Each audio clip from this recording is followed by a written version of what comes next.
Labour party के British Pakistani उम्मीदवार सादिक खान तीसरी मर्तबा लंदन के मेयर मुंतखब हो गए। उन्होंने मेयर लंदन बनने की हैट्रिक मुकम्मल कर ली। बरतानिया के बल्दियाती इंतखाबात में लेबर पार्टी ने मैदान मार लिया। लेबर पार्टी 1026 नशिस्तों के साथ पहले नंबर पर है, जबकि लिबरल डेमोक्रेटिक और कंजर्वेटिव पार्टी बिल तरतीब 505 और 479 नशिस्तें हासिल कर सकी हैं। मेयर लंदन का इंतखाबात भी लेबर पार्टी के सादिक खान ने अपने नाम कर लिया।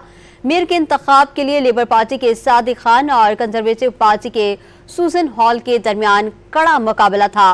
सादिक खान ने 10,88,000 वोट हासिल किए, जबकि सूजन हॉल को 8,13,000 वोट मिल सके।